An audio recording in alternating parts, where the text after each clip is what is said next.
आशुतोष पांडे और मैं आपको मदद करूंगा 10वीं के सारे टॉपिक कंप्लीट करने में। दोस्तों आज हमारा टॉपिक है वास्तविक संख्या, एक रियल नंबर। और दोस्तों मैं आपको बताना चाहता हूं कि इसमें बहुत सारे आपको डाउट्स होंगे। अगर आपको डाउट्स हो रहे हैं तो आप मेरे डिस्क्रिप्शन बॉक्स में जाइए और वहां पर मेरा ग्रुप दिया हुआ है, ग्रुप का लिंक दिया हुआ है, आप उसके अंदर ज्वाइन होइए और वहां पर बहुत सारे अच्छे अच्छे टीचर्स हैं जो आपका मदद करेंगे। दोस्तों आज हम इस वास्तविक संख्या के अंतर्गत पढ़ेंगे कि अगर कोई आपको दिए √2, √3 या फिर 2√3 या फिर 3√2 या आपको ऐसे क्वेश्चन मिल जाए या आपको पूछे 3 -√2 या फिर 2 -√3, इतने टाइप के कोई भी क्वेश्चन आपको दे दे और बोले कि सिद्ध कीजिए, सिद्ध करें कि ये अपरिमेय है। हाँ, ऐसे बहुत सारे क्वेश्चन होंगे जो आपको सिद्ध करना होता है कि ये एक अपरिमेय है। और मैं बता रहा हूं कि ये जो क्वेश्चन है वो 10वीं बोर्ड में 2 या 3 नंबर का हर साल कंफर्म आता ही है। तो आज हम इसको सीख लेते हैं कि इसको हम कैसे प्रूव करेंगे एक अपरिमेय संख्या। तो चलो ठीक है दोस्तों, मैं आज एक फर्स्ट क्वेश्चन को लेता हूं और मैं प्रूव करता हूं कि ये कैसे एक अपरिमेय संख्या है। तो चलो ठीक है दोस्तों, मैं एक क्वेश्चन लेता हूं यहाँ पास और स्टार्ट कर देता हूं आपको प्रूव करना। तो चलिए मैं लेता हूं फॉर क्वेश्चन क्या कि √2 एक अपरिमेय संख्या है। हम क्या देखेंगे कि पहला क्वेश्चन, प्रूव करो कि √2 एक अपरिमेय संख्या है। दोस्तों मैं आपको बता दूं कि ये क्वेश्चन 3 नंबर और 2 नंबर हर साल 10वीं एग्जाम में पूछता है और यहाँ पास अपरिमेय बोला है। मैं क्या लेता हूं, जबरदस्ती मैं ले रहा हूं कि √2 एक परिमेय संख्या है। अरे ये तो एक अपरिमेय संख्या प्रूव करने के लिए बात कर रहा है, मैं तो एक परिमेय संख्या ले लिया। अब क्या होगा, जब ये परिमेय संख्या है तो पक्का ये बात गलत है, सिंपली तरीके से। और जब ये बात गलत है और इस बात पे अगर हम काम करेंगे, मतलब गलत काम पे काम करेंगे, तो गलत आएगा ही। तो हमें ये बता देगा कि नहीं, जो तुम एक परिमेय बोल रहे हो वो गलत है। अर्थात इसके आंसर में हमें क्या मिल जाएगा कि ये जो अवधारणा ले रहे हैं हम लोग, ये अवधारणा गलत है दोस्तों। तो चलो ठीक है, हम इस पे बात करते हैं। अब बात करने से पहले आपकी जानकारी के लिए मैं एक बात बता दूं कि यहाँ एक परिमेय बोला है, तो परिमेय संख्या आपको हमेशा p/q के फॉर्म में मिलेंगे, एक बात। और दूसरी बात ये कि ये एक पूर्णांक होंगे, मतलब वो पूरा पूरा 1 होगा, पूरा पूरा 2 होगा, पूरा पूरा 3 होगा। ऐसे में ये क्या होगा, एक पूर्णांक होगा। और तीसरी बात आपको बता दूं, तीसरी बात ये है इस मैटर में कि ये जो है किसी एक ही संख्या से दोनों नहीं कर सकते। उदाहरण के लिए 3/5, 7/4, 8/9, सॉरी 8/15, ऐसे जो भी एक परिमेय संख्या लेंगे वो किसी एक संख्या से नहीं कर सकते, अलग अलग। क्लियर, ये बात आपको समझ में आनी चाहिए परिमेय संख्या के अंतर्गत। क्लियर, अब यहाँ पर हम थोड़ी सी बात करते हैं। ये एक परिमेय संख्या ले लिया, तो इसको मैं क्या करता हूँ, परिमेय संख्या का फॉर्मेट लिख देता हूँ कि ये अगर परिमेय संख्या है तो ये इसके बराबर होगा। क्लियर, और जब ये इसके बराबर होगा तो मैं इसका दोनों पक्षों का वर्ग कर देता हूँ, अर्थात √2 का वर्ग कर देता हूँ, p/q का वर्ग कर देता हूँ। यहाँ लिख देता हूँ वर्ग करने पर। क्लियर, अगर मैं इसका वर्ग कर रहा हूं तो ये इसमें आ जाएगा 2, क्योंकि अब यहाँ से √2 का स्क्वायर करने पर 2 आता है और ये p²/q²। अब दोस्तों मैं इसके यहाँ पास इंटू गुणा कर देता हूँ, 2q² = p²। अब हम ये देखते हैं यहाँ पास, ये जो q² का 2 है वो नीचे चला गया, इसके में नीचे ले गया।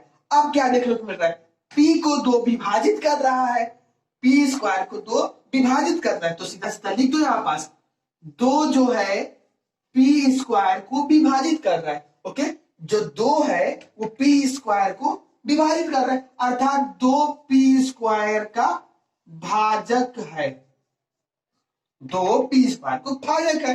तब क्या बोल सकते हैं, 2p का भी भाजक है।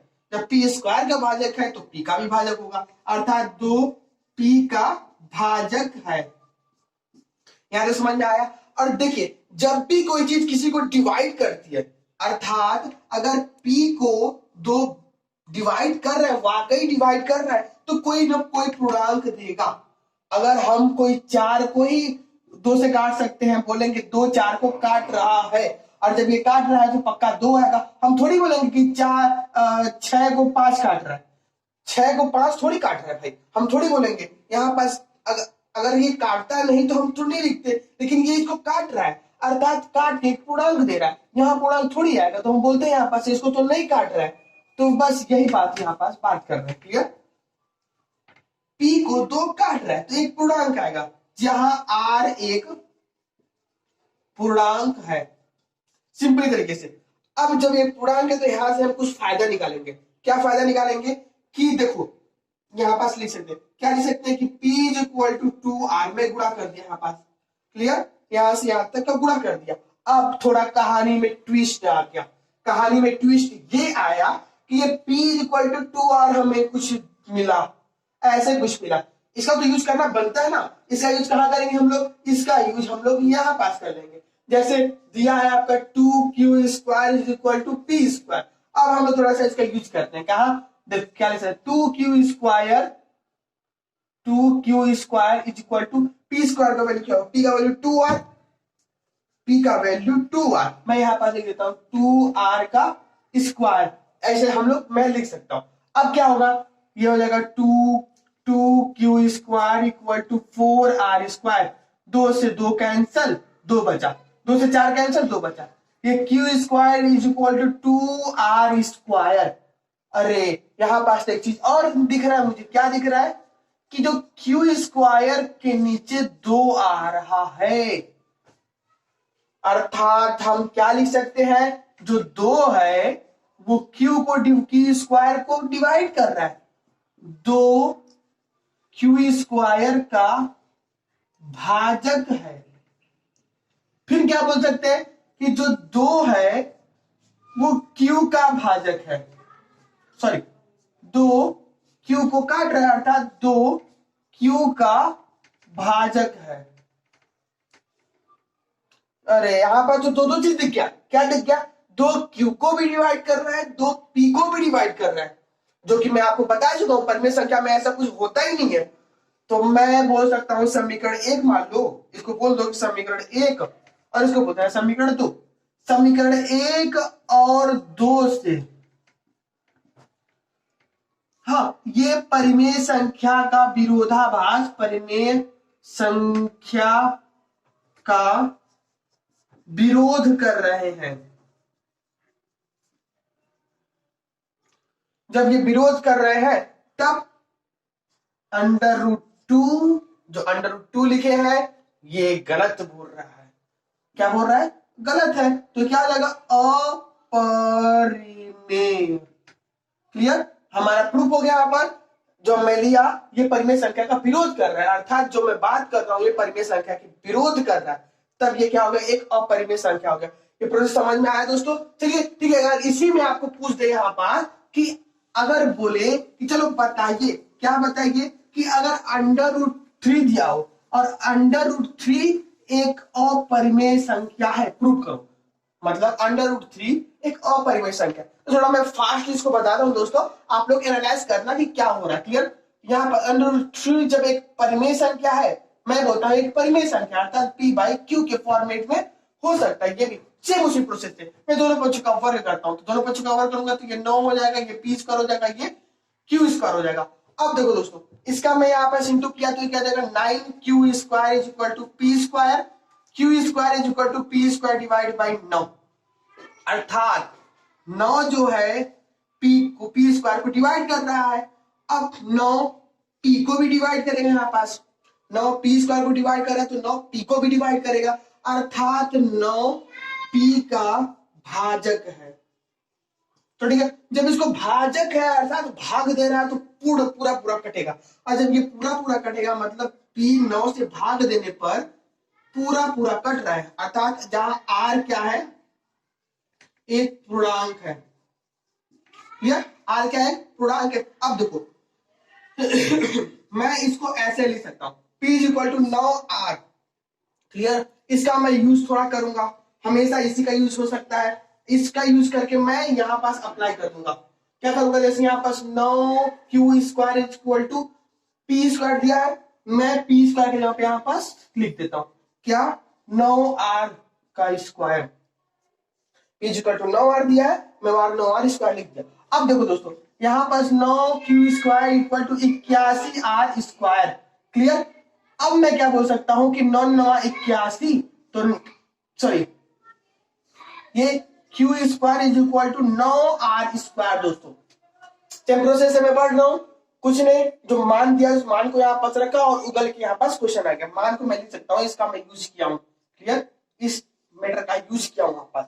अब देखो, अब यह क्या जाएगा, q² डिवाइड बाई 9 जो r² है, अरे ये क्या देख रहा हूँ, 9 तो फिर से q² को डिवाइड कर रहा है, और जब इसको करेगा तो 9 q को डिवाइड कर रहा है, सिंपली तरीके से 9 q को भी डिवाइड कर रहा है, मतलब जो 9 है q का भाजक है, जो एक दूसरे का विरोध कर रहा है। अर्थात देखो यहां पास ये नियम 9 p को डिवाइड कर रहा है, 9 q को डिवाइड कर रहा है, क्योंकि आप जानते हो परिमेय संख्या में कोई भी परिमेय संख्या रहे 3/4 कोई एक अंक से नहीं कर सकता प्रॉपर, ये कोई एक अंक से प्रॉपर नहीं कर सकता, तो हम लोग बोल सकते हैं कि यह एक परिमेय संख्या नहीं है, मतलब √3 एक अपरिमेय संख्या है, लिख सकते हैं, क्लियर।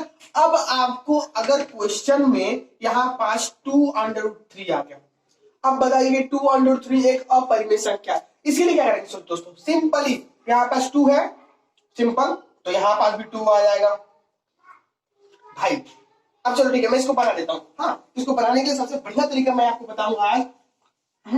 क्या होगा, देखो अगर 2√3 आ गया, इसको एक अपरिमेय संख्या प्रूव करनी हो तो हम बोलेंगे 2√3 p/q, मतलब एक परिमेय संख्या है, इसको भी एक परिमेय संख्या बराबर कर दिए, तो ठीक है, मैं दोनों का वर्ग करता हूं, वर्ग करने की जरूरत नहीं है, वर्ग करने की जरूरत नहीं है, क्यों, क्योंकि मैं बोल देता हूं √3 is equal to p/2q, p/2q। अब लिखेंगे क्या, जब ये एक परिमेय संख्या है, p/2q एक परिमेय संख्या है, तब ये भी एक परिमेय संख्या होगा, क्लियर, √3 भी एक परिमेय संख्या होगा। ऐसे में एक मेथड आ गया, अगर ये एक परिमेय संख्या है तब ये भी एक परिमेय संख्या होगा, क्लियर। अब चूंकि आप जानते हो कि √3 एक अपरिमेय संख्या होता है,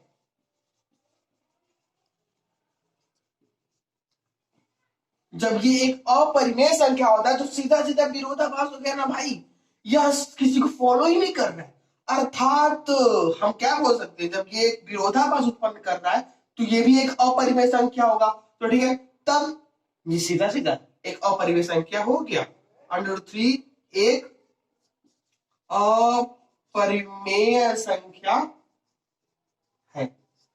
हम लोग क्या किए, इस √3 का यूज किए। आप अगर इसको आगे बढ़ाना चाहते हो तो आप फिर लिख सकते हो √3 एक अपरिमेय संख्या है, जो कि एक अपरिमेय संख्या है, कैसे है, तो आप √3 का मैं आपको पीछे बता चुका हूं, उसको आप लिख लेना फिर से वहां पास पूरा और प्रूव कर सकते हो, तो ठीक है। अब मैं आगे थोड़ा बढ़, अगर 3 - 2 √2, 3 - √2 या फिर 2 - √3, ये एक सिद्ध कीजिए कि ये अपरिमेय संख्या है, क्लियर। मैं एक को लेता हूं, इसको लेता हूं, तो ठीक है, जब इसको एक अपरिमेय संख्या, तो मैं बोलता हूं कि 2 - √2 क्या है, एक परिमेय संख्या है। जब ये एक परिमेय संख्या है तो ये किसके फॉर्म में होंगे, p/q के फॉर्म में होंगे। इसको क्या मैं लिख सकता हूं, 3 - p/q इज इक्वल टू √2, मैं √2 को उधर भेजा और p को इधर बुला लिया और ऐसे फॉर्मेट मिल गया मेरा। अब देखिए दोस्तों, मैं क्या बोल सकता हूं कि ये एक परिमेय संख्या है, भाई परिमेय संख्या की बात हो रही है, जब ये परिमेय संख्या उसमें से कुछ भी घटा वो परिमेय संख्या होगा ही, तो मैं बोलता हूं कि 3 - p/q एक परिमेय संख्या है, तब ये इसके बराबर है, ये भी एक परिमेय संख्या होगा 2। एक परिमेय संख्या, चूंकि हम जानते हैं √2, चूंकि हम जानते हैं कैसे, √2 एक अपरिमेय संख्या है। अब ये विरोध उत्पन्न कर दिया। जब ये एक अपरिमेय संख्या है दोस्तों, तो ये कैसे बाकी रहेंगे, ये भी तो एक अपरिमेय संख्या हो जाएंगे। पहली बात मैं क्या बोला कि ये परिमेय संख्या है, तो ये भी एक परिमेय संख्या होगा। क्लियर। अब हम जानते हैं कि √2 एक अपरिमेय है, तो ये भी तो अपरिमेय हो गया। मतलब जो स्टार्टिंग में बात हो रही थी वो गलत है। मतलब जो स्टार्टिंग में बात हो रही थी वो सब गलत बात है। इसी बात को हम लेके बोल सकते हैं जो विरोधाभास उत्पन्न करता है, जो विरोध उत्पन्न करता है, अर्थात क्या, ये एक अपरिमेय संख्या है, इर्रेशनल नंबर। ठीक, इस तरीके से हमें जितने भी क्वेश्चन तो दोस्तों हम बना सकते हैं। तो मेन बात, आप क्वेश्चन को बनाने के तरीके पर ना जाके कॉन्सेप्ट के पीछे भागिए कि बात क्या है, आखिर में परिमेय संख्या है क्या, और परिमेय संख्या अगर ये है तो जो हम प्रूव करने वाले हैं उसमें क्या देखें। तो इसी तरीके से हम लोग किसी भी क्वेश्चन को सॉल्व कर सकते हैं। तो ये रहा हमारा परिमेय संख्या दोस्तों। अगर आपको कोई प्रॉब्लम्स हो रही है तो आप हमारे ग्रुप में जो बनी हुई है वहां पर अपने कॉन्सेप्ट या फिर अपने प्रॉब्लम शेयर कर सकते हैं। धन्यवाद दोस्तों।